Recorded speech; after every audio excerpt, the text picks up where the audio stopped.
Hello and welcome to ज़रा हटके Saturday night special. हमारा वीकेंड तो सैटरडे नाइट लाइव खराब हो गया। सैटरडे नाइट लाइव आपका भी वीकेंड खराब करेंगे। चाहे तो आप सैटरडे नाइट फीवर में हमारे साथ आ सकते हैं, वीकेंड भी मना सकते हैं। तो जनाब कॉलिंस लेंगे और साथ ही आपकी ट्वीट्स भी होंगी शामिल इस प्रोग्राम में।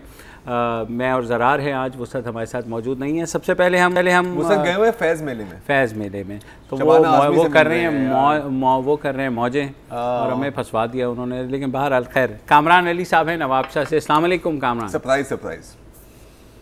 वालेकुम अस्सलाम सर अनवर मसूद की एक नज्म के चंद नमकीन अशार जो है ना पेश करना चाहूँगा ज़रूर के हवाले से। ज़रूर। उसका उन्वान है कोफ्ता। अच्छा। बोटी लई ते टोके दे नाल कीमा कीमा कीती, बोटी लई ते टोके दे नाल कीमा कीमा कीती, हत्थां विच लैके ओदी फेर बनाई बोटी, फेर बनाया कीमा उसदा रखे दंदा थल्ले, चावा बल्ले बल्ले, मैं सालन खावा नाले हंसा तीमा तीमा, बोटी कीमा कीमा मुड़ बोटी दा कीमा।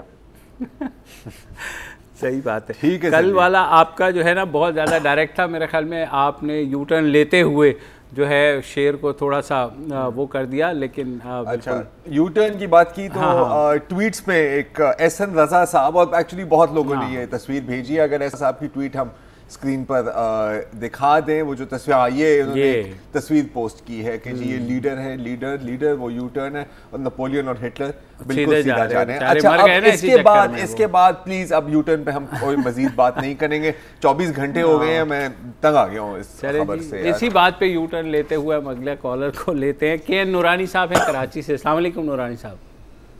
वालेकुम अस्सलाम। सबसे पहले तो तमाम व्यूअर की जानिब से आप लोगों का बहुत बहुत शुक्रिया कि आपने एक दिन का इजाफा कर दिया, बड़ी मेहरबानी सर। दूसरा ये कि दूसरा शुक्रिया मैं चीफ जस्टिस साहब को और मेयर कराची साहब को दूंगा कि उन्होंने ये इंक्रोचमेंट के खिलाफ मुहिम चलाई है। लेकिन इसको जो है ना रिस्ट्रिक्टेड कॉमन पीपल के लिए नहीं करना चाहिए, तमाम लोगों के लिए। बिल्कुल सही। मैं अपनी मेन बात पे आ रहा हूँ। ये आजकल का एक ट्रेंड निकला है कि जगह जगह गलियों में भी डिपार्टमेंटल स्टोर, सुपर स्टोर और पता नहीं मॉल वगैरह खुल रहे हैं।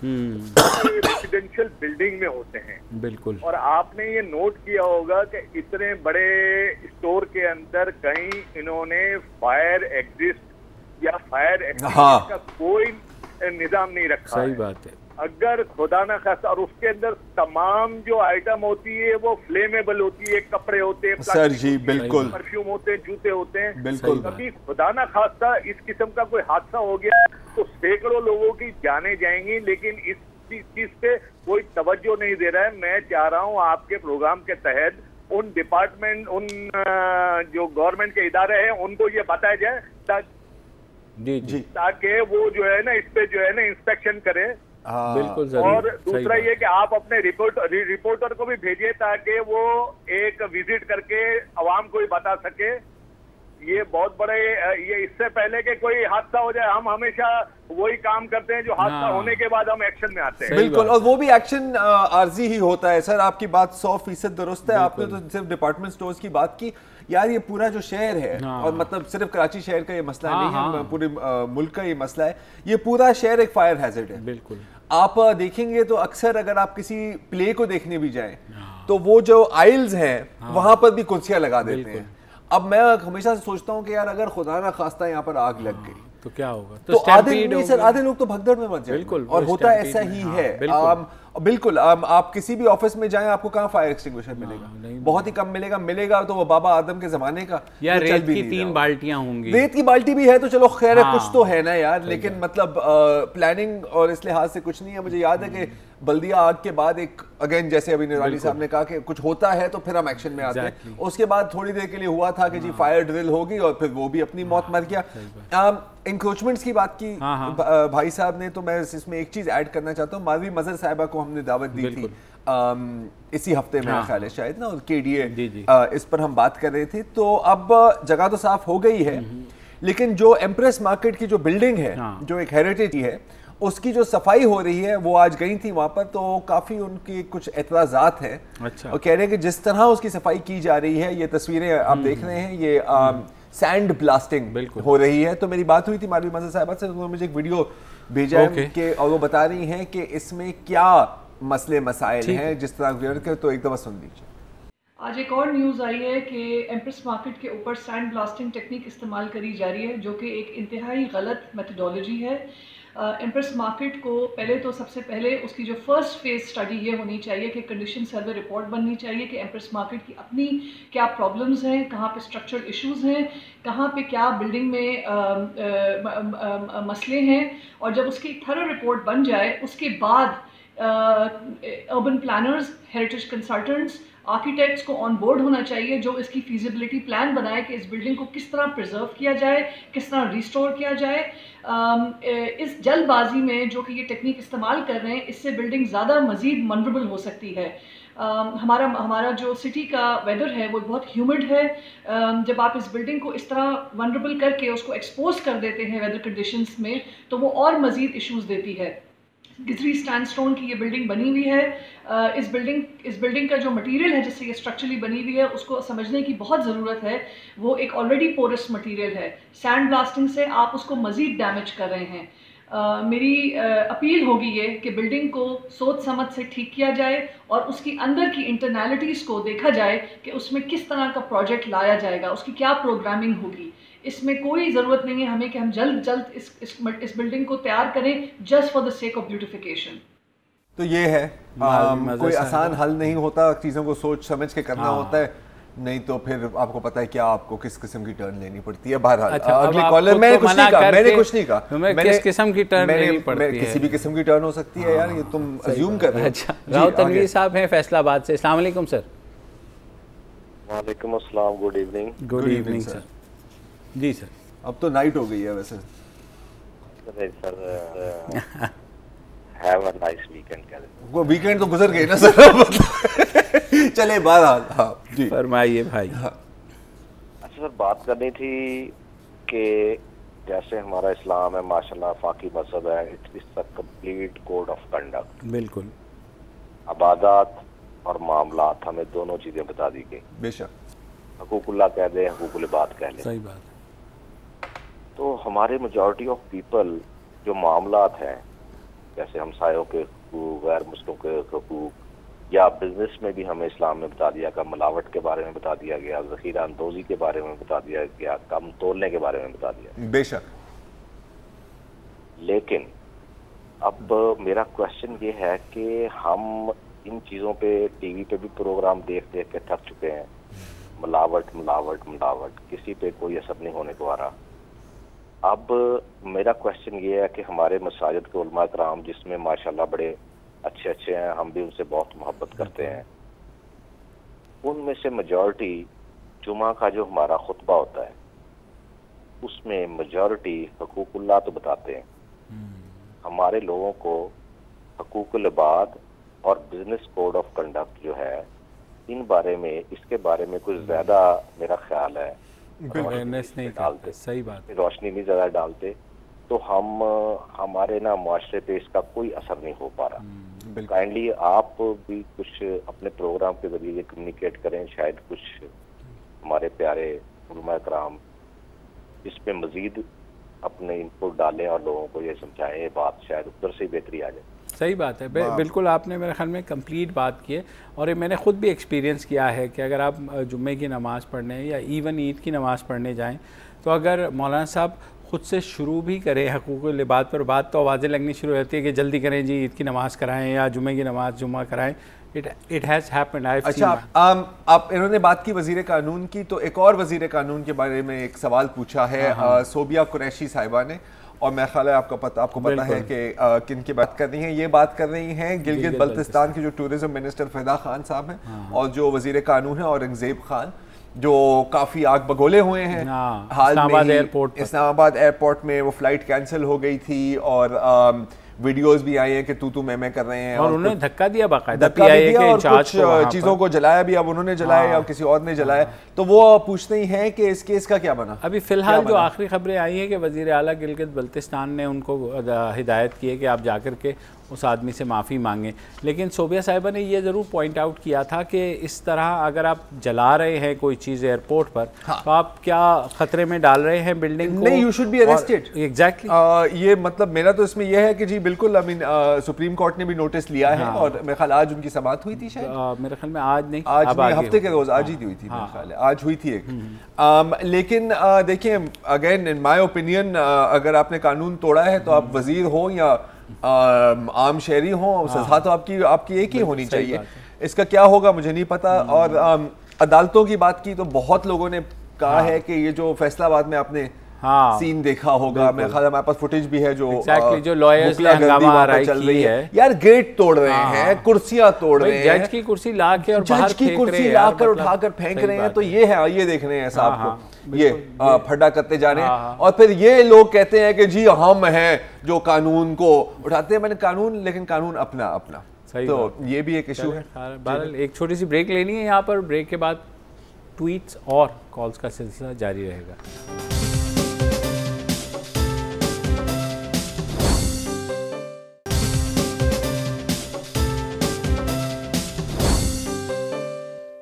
Welcome back. वर्दा खान साहिबा हैं इस्लामाबाद से। अस्सलाम वालेकुम वर्दा। वालेकुम अस्सलाम, कैसे हैं आप? अल्लाह का शुक्र। बहन आप बताइए। अल्हम्दुलिल्लाह। बेसिकली मैं अभी एक बहुत इम्पोर्टेंट इशू के बारे में बात करना चाहती हूँ। प्लीज। हमारे बहुत सारे सीनियर जर्नलिस्ट हैं जी, who have been sacked down by the media houses for whatever reasons, and just because उनका point of view एक certain तबके को या उनको नहीं सूट कर रहा, या बिकॉज डिसेंट वो लोग नहीं बर्दाश्त कर रहे, तो ये स्टेन वॉइसेस हमारी मीडिया से उनको बहुत तरीके से और बहुत बारी बारी करके उनको हटाया जा रहा है, और काफी ये बड़े नाम हैं। मसलन सिर्फ ये मसलन मुर्तजा सुलंगी, मतीउल्लाह जान। आपने फीमेल जर्नलिस्ट का था? नहीं, अच्छा नहीं, मैंने गलत सुना है, मैंने गलत सुना है। ठीक है, अच्छा। और ये सारे काफी बड़े नाम हैं हमारी जर्नलिस्ट में। तो मैं सिर्फ ये कहना चाह रही हूँ कि अभी हमें ये वक्त ये है कि हमें एज ए पाकिस्तानी इसके बारे में सोचना चाहिए। अभी हाल ही में व्हाइट हाउस पे पाबंदी लग गई थी एक CNN के रिपोर्टर की, जिम अकोस्टा की जी, लेकिन उनका राइवल चैनल है Fox News, but they stood by him and they made sure कि he gets his entry back into the White House. So what I am trying to say is कि we need to stand up. और ये एक point clear करना चाह रही हूँ कि जस्ट बिकॉज अगर हम क्रिटिसाइज कर रहे हैं या we are calling for accountability of not just politicians but across board and the de facto leaders of this country that we all know who are. So I mean like doing this is not helping. नहीं, I understand वर्दा साहिबा, बिल्कुल की बात बजा है, लेकिन देखिए इसमें भी ना थोड़ा सा हमें एक और एंगल से भी सोचना होगा। एक तो कि जिम अकोस्टा के साथ जो हुआ है और एक प्राइवेट चैनल का किसी को फायर करना है, दो अलग चीज़ें हैं। जहाँ तक आपने मतीउल्लाह जान की बात की, तो अब ये भी आपको पता होगा कि वक्त न्यूज़ खुद ही बंद हो गया। तो अगर चैनल बंद हो गया है तो वो एक एंकर को नहीं रखेंगे। जहाँ तक कैपिटल न्यूज़ की बात है तो उनके चैनल की बात है, तो वहाँ पर भी एक बात आम है कि 3-3, 4-4 महीनों से किसी को तनख्वाह नहीं मिली। वहीद अली साहब हैं कराची से, उनकी कॉल ले लें, फिर उसके बाद बात करते हैं। अस्सलाम वालेकुम वहीद साहब। वालेकुम अस्सलाम। सर पहले तो आप तीनों हजरात मैं बहुत ही मशहूर हूँ, और आज ये मेरे लिए सरप्राइज था कि सैटरडे को आपका प्रोग्राम, बस हमारे लिए भी सरप्राइज था। अच्छा। और रैली के आपके प्रोग्राम को मैं ये कहूँगा कि इस घुटन ज़दा माहौल में एक ताज़ा हवा का झोंका है। बड़ी मेहरबानी। और मैंने आपका परसों का प्रोग्राम जो शहीद SP ताहिर दावर के बारे में जी जी, वो मैंने नहीं देखा पूरा। अच्छा, इसलिए कि मैं बर्दाश्त नहीं कर पा रहा था उसको। हाँ जी। और मैं इतना गमगीन हुआ हूँ इस वाक़े को लेके कि हमारे अच्छे अफसर जो हमारे लिए लड़ रहे हैं, उनके साथ स्टेट क्या कर रही है। सही बात। और किस तरह स्टेट ने उसको लावारिस छोड़ा इस पूरे मैटर को, और किस बचकाना तरीके से सारा मामला हैंडल हुआ है। तो फिर कौन हमारे स्टेट के लिए काम करेगा, कौन अपनी जाने देगा, अगर इसका हम अपने शोधा और अपने लड़ने वालों को ये करेंगे सब कुछ ये उनका। और अब मैं बेसिकली एक कारोबारी आदमी हूँ, और कराची यूनिवर्सिटी से मैंने MSc किया, और मैंने जॉब नहीं की और मैंने कारोबार किया, और मेरा बड़ा फर्म बिलीव है कि पाकिस्तान तरक्की करेगा। और मैंने इमिग्रेशन भी इसलिए नहीं ली थी कि नहीं यार सब पाकिस्तान से जाएंगे तो यहाँ कौन रहेगा। सही बात, बिल्कुल सही बात। हमें यहीं रह के इसको ठीक करना है। लेकिन अब गुज़श्ता कुछ अरसे से मुझे अपना ये बिलीव जो ना शेक होता नजर आ रहा है, और मेरे बच्चे भी मुझसे सवाल करते हैं कि बाबा हम बाहर क्यों नहीं शिफ्ट हो जाते, यहाँ ये है, ये मसाइल हैं, ये मसाइल हैं। सबसे बड़ा मसला ये जो मौजूदा हालात हैं कि ना हमें बोलने की आज़ादी है, ना हमारी सेफ्टी है, ना और जब ऐसे इतने अच्छे अच्छे अफसर, मैंने इनकी शायरी भी सुनी, पढ़ी, देखी, और इस ऐसे बेशुमार और हमारे जवान जो हैं मुख्य बाजों पे गुमनाम लोग जिनका की जिक्र भी नहीं है। सही बात। और अब बिलीव करें कि दिल दुखता है बहुत ज़्यादा। बिल्कुल। हमारा भी, हमने भी जब प्रोग्राम किया तो हमने यही कहा कि हुकूमत को कहीं ना कहीं उस तरह से उन्होंने ओन नहीं किया या उस तरह से सीरियसनेस शो नहीं की, जिसकी वजह से दावर साहब जो है वो उन्हें अफ़गानिस्तान तक पहुंचा दिया गया, और हमारी रियासत की इतनी कैपेसिटी नहीं थी कि एक सेफेस्ट सिटी से बॉर्डर तक वो चला गया और उसको जो शहीद करके वहाँ फेंका गया। वह हमारे लिए बहुत ही शर्म का मकाम है, और साथ साथ इंट्रोस्पेक्शन का भी मकाम है कि हमें देखना है कि आइंदा ऐसे ना हो। पर बदकिस्मती वही है कि अभी तक हम समहाउ वो यूनिटी शो नहीं कर पाए। छोड़ दो, आई मीन अगेन वही मैं ख्याल शायद नूरानी साहब ये बात कर रहे थे ना कि यार कुछ होता है तो उसके बाद हम हरकत में आते हैं। अच्छा, इसके बाद हमें पता चला है कि जी वो जो कैमरे लगे हुए हैं उनमें इतनी कैपेबिलिटी नहीं है कि वो लोगों की शक्लें और लाइसेंस प्लेट, तो किस काम किए वो कैमरे यार? मतलब इससे तो बेहतर में मोबाइल फोन लगा दो। नहीं, और आपको अब 3 महीने हो गए ना यार, मतलब आप जितना भी टाइम हुआ है, माय पॉइंट इज कि why do you know this now? Exactly. पहले मतलब वो जो आपके कंट्रोल रूम जो आप बड़े मतलब धूम धमाके से लोगों को दिखा रहे होते हैं, उसमें आपको नहीं पता कि यार इनकी कैपेबिलिटी ही नहीं है। अगर कैपेबिलिटी नहीं है तो फिर कक के ये कैमरे यार, इससे बेहतर लोगों को बिठा दो खंभों के ऊपर और कह दो कि तुम्हारी ड्यूटी है। ये तो मेरे ख्याल में हमारी तारीख है कि जब भी कोई हाई प्रोफाइल इस तरह का कत्ल होता है, सबसे पहली चीज सामने आती है कि कैमरे खराब है। हमेशा मतलब कोई कभी ऐसा नहीं हुआ कि किसी सीसीटीवी कैमरे ने उसकी फुटेज जो है ग्रैब की हो और आइडेंटिफाई हो गए हों कि किसने अगवा किया है।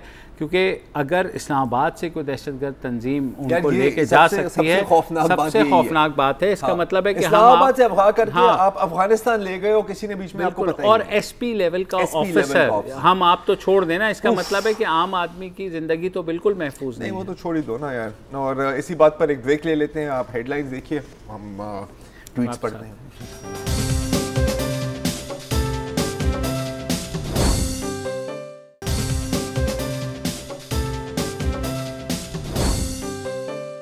Welcome back. और हमारे अगले कॉलर हैं आसिम सिद्दीकी साहब कराची से। अस्सलाम वालेकुम जी। वालेकुम अस्सलाम सर, कैसे भाई? जी अल्हम्दुलिल्लाह। सर मैं कराची में तजावुज़ात के हवाले से बात करना चाह रहा था जी। कि कराची में जो जैसे चीफ जस्टिस साहब ने जिस तरीके से तजावुज़ात हटाने के लिए बोला है, इस तरह शहर में मुख्तलिफ जगहों पे, जैसे इस वक्त कराची का सबसे ज़्यादा ट्रेंड चाय के होटल्स का है, जिन्होंने पूरी रोड्स को घेरा हुआ है और उनके जो सामने पथारे लगे हुए हैं और उनकी कुर्सियां जो लगी हुई हैं, इवन पूरी रोड उन्होंने घेरी हुई होती है। बिल्कुल सही। इसके लिए क्या हमारे मेयर साहब इस पे एक्शन लेंगे और कब लेंगे? इसके अलावा दूसरा जो स्कूल रेजिडेंशियल एरियाज में जी और खुले में हैं और उनकी वजह से जो ट्रैफिक और जाहिर बात है खलल आता है, जिसमें एम्बुलेंसेज भी फंसी हुई होती हैं, वो उस पर कब एक्शन लिया जाएगा? बिल्कुल बात सही है। ये हम बल्कि मेयर साहब से पूछ भी लेते हैं। नहीं, अभी मुजाहिद बरेलवी साहब ने पूरा शो किया है, लेकिन वो क्योंकि वो एम्प्रेस मार्केट से ज़्यादा रिलेटेड था, और उसमें शायद रेजिडेंशियल प्लेसेस पे स्कूल्स का इस्लामाबाद में तो बहुत स्ट्रिक्टली इम्प्लीमेंट हुआ है क्या? कि उन्होंने सब स्कूल्स को नोटिस दिया और हटवाया है वहाँ से कि ट्रैफिक कंजेशन हो जाती है, और आपका वैसे भी रेजिडेंशियल बिल्डिंग में कोई स्कूल का काम नहीं है, बिकॉज बच्चों को ना प्ले ग्राउंड मिलता है ना कुछ मिलता है, वो तो घर ही होता है। हाँ, और ये पथारे वाले बिल्कुल ये जो होटल्स के सामने चेयर्स लगा देते हैं सड़क घेर करके, ये भी नहीं, ये भी है। और फिर जाहिर है कि अच्छा, इस जाहिर है कि इंक्रोचमेंट्स के बारे में भी बहुत लोगों ने ट्विटर पे भी सवाल पूछे हैं। तो एजी बेग साहब का भी इससे एक रिलेटेड सवाल है। वो कह रहे हैं कि जी मैंने बड़ी दफ़ा कॉल करने की कोशिश की है, मिली। मेरा इशू है कि ये लियारी के इलाके के पास रहते हैं, मेरा ख्याल है कहते हैं कि लियारी बाईपास, लियारी नदी, वहाँ पर जो सारे जो वेयर हाउस बनाए हुए हैं वो सारे इनके मुताबिक गैर कानूनी हैं। और अगेन इनके मुताबिक ये कह रहे हैं कि ज़्यादा इसमें अफगानी इन्वॉल्व हैं। वो कह रहे हैं कि यार मैं नस्ल परस्ती की बात नहीं कर रहा, लेकिन जो मैं हकीकत देख रहा हूँ वो मैं बयान कर रहा हूँ। तो ये एक और इशू है। अच्छा, अगली कॉलर से पहले आपके पास नाम लिखा हुआ है? हाँ, मेरे पास। अच्छा, तो मैं बस एक बात करना चाह रहा हूँ। डॉक्टर नबील खान न्याजी, आपको याद होगा, उनके साथ हमने एक शो भी किया था। तो जो आर्सेनिक होता है हमारी जो ज़मीन में जो पानी है, ग्राउंड वाटर में जो आर्सेनिक होता है, उसका एक इन्होंने फिल्टर बनाया था तरबूज के छिलके को इस्तेमाल करके। तो इनका कहना है कि जी हुकूमत ने मुझे कहा था कि वो इस पर काम करेंगे, लेकिन अभी तक इस पर कोई फोकस नहीं हुआ। तो अगर कोई सुन रहा है तो प्लीज़ डॉक्टर न्याजी साहब की भी सुन रहे। हो सकता, मैं ये नहीं कह रहा कि उनका प्रोजेक्ट काम सक्सेसफुल है, लेकिन आप खुद देख लें, और अगर कामयाब है तो आई थिंक मुल्क की बेहतरी है। और डोमेस्टिक सॉल्यूशंस ही हर चीज़ का हल होते हैं, local solutions to local problems. बिल्कुल, बाय ऑल मींस। अलीमुद्दीन साहब हैं कराची से। अस्सलाम वालेकुम जी। जी अस्सलाम वालेकुम। वालेकुम अस्सलाम जी। मेरे मैं असल में बात करना चाहूँगा जो वर्दा साहिबा ने बात की। जी जी। ये जो वो कह रही थी, मैं काफ़ी दिनों से देख रहा हूँ जो बात आप, हालांकि आपने काफ़ी अच्छे तरीके से उसकी वजाहत भी की, लेकिन फिर भी कुछ मखसूस लोगों को खास करके पॉइंट आउट करके, जैसे मैं बहुत कंसर्न हूँ नुसरत जावेद साहब नहीं है जी, बिल्कुल जी, सुनना चाहता हूँ, सही कह तो देखना चाहता हूँ। हालांकि मैं बहुत से लोगों से, उनमें से उनके व्यूज से मुझे इत्तेफाक नहीं, लेकिन सही बात, कम से कम आप लोग हैं या कुछ और लोग हैं जो बहुत सी चीजें होती हैं जिन पे कोई बात करने की जरूरत नहीं करता, आप करते हैं या नुसरत जावेद साहब बहुत किया करते हैं। बिल्कुल, उसका मैं बहुत मिस करता हूँ। हम भी बहुत मिस करते हैं, हमारे तो कॉलीग रहे हैं, आप हमसे पूछें। और इंसाइक्लोपीडिया है सर वो, मतलब मजाक के अलावा वो एक अलग बात है कि और किसी को बोलने नहीं देते, लेकिन इंसाइक्लोपीडिया है पाकिस्तानी सियासत और तारीख के, no doubt about it.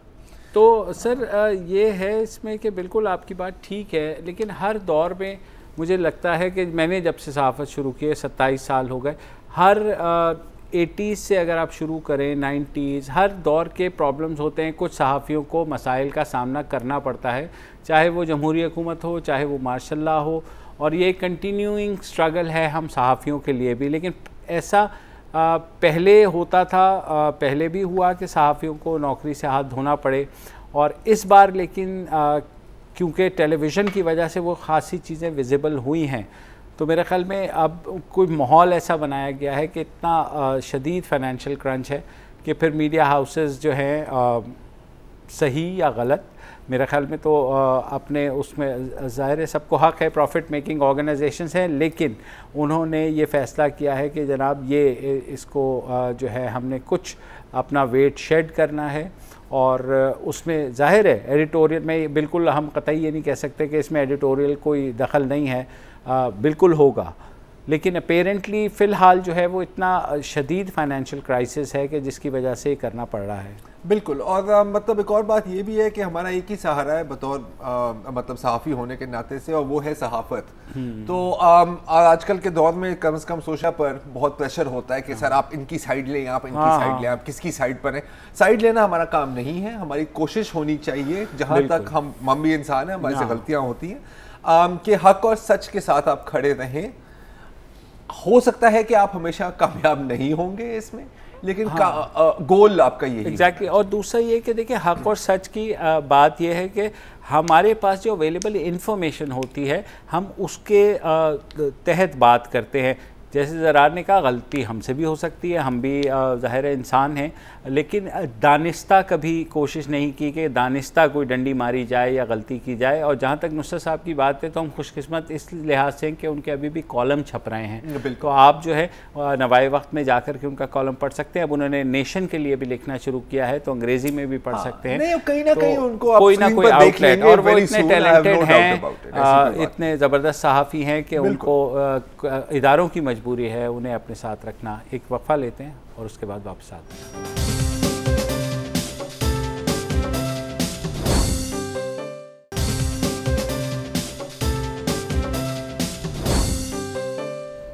Welcome back. Ataullah साहब हैं कराची से हमारे साथ। अस्सलाम वालेकुम जी। वालेकुम अस्सलाम साहब, क्या हाल है? अल्लाह का शुक्र। जादी साहब आप ठीक हो? अल्लाह का शुक्र, फरमाइए। जी दावर साहब का बहुत अफसोस है जी। एक हुकूमती वजीर 2 दिन पहले बता रहा था कि वो पेशावर में है। जी बिल्कुल। उसके बाद उनकी दोबारा बात ही नहीं हुई, ना की कि कहाँ पेशावर से वो वहाँ पहुँच गए। सही बात। और उसके बाद कोई ऑन ही नहीं किया, कुछ ने उसको पूछा तक नहीं कि क्या हुआ क्या नहीं हुआ, कैसे पेशावर में इतनी अच्छी पुलिस, इतना सब कुछ। 5 साल हम सुन के पेशावर की पुलिस बहुत अच्छी है, पूरे तीनों सूबों से बहुत अच्छी है, तो वो कैसे इतने लंबे रास्ते से चले गए, सही कह रहे हैं। किसी को पता भी नहीं चला। और इस्लामाबाद जैसे शहर से बिल्कुल, यहाँ हर जगह कैमरे लगे हुए हैं, कोई जगह खाली नहीं है।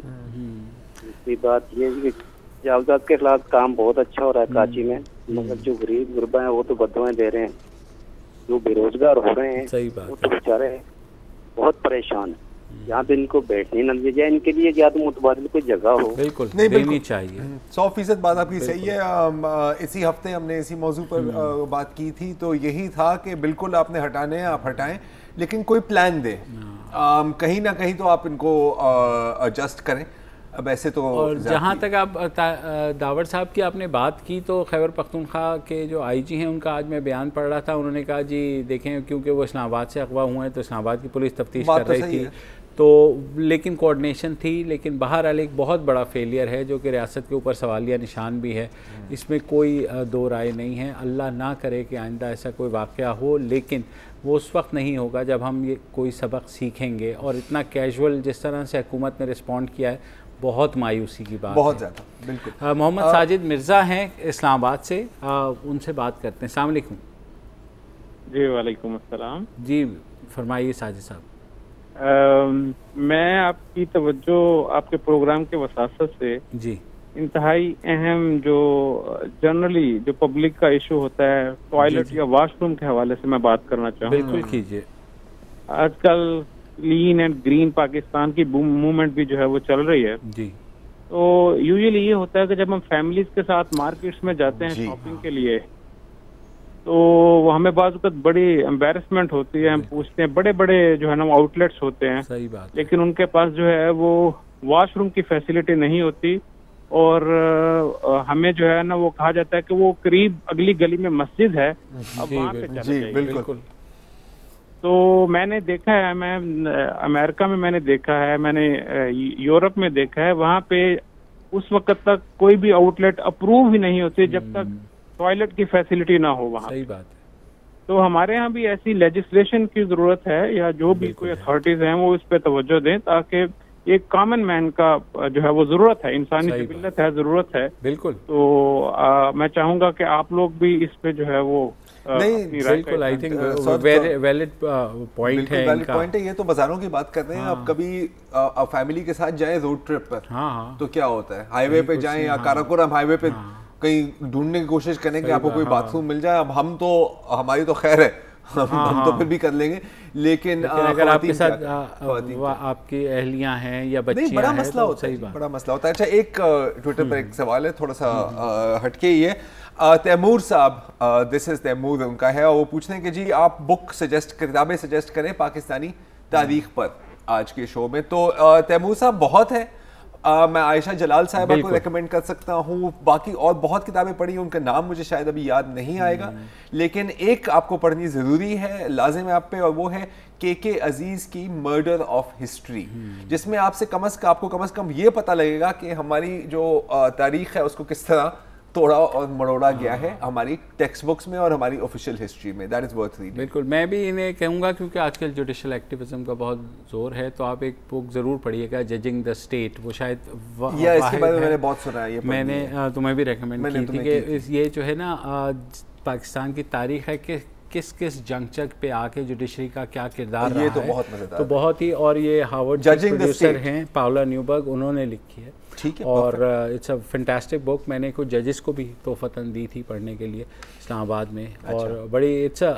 मतलब क्योंकि हमारे पास कोई ऐसी जुडिशरी के हवाले से कोई तारीखी किताब नहीं है। I will read it. अच्छा, एक और बहुत लोगों ने ये वीडियो हमें भी भेजा है, और जैसे और ये सवाल पूछा है कि जी मतलब खादिम रिजवी तो के ऊपर तो कोई मुकदमा नहीं हुआ, लेकिन फैसल रजा आब्दी जेल में हैं और आपको पता है कि क्या केस है, तौहीन अदालत का भी केस है और मेरे ख्याल एंटी टेररिज्म चार्जेस भी लगे हैं। तो उनकी जो अहलिया है अरूज रजा आब्दी साहिबा, उन्होंने एक मुख्तसर सा वीडियो पैगाम रिकॉर्ड किया है, वो आपके साथ शेयर करना चाहते हैं।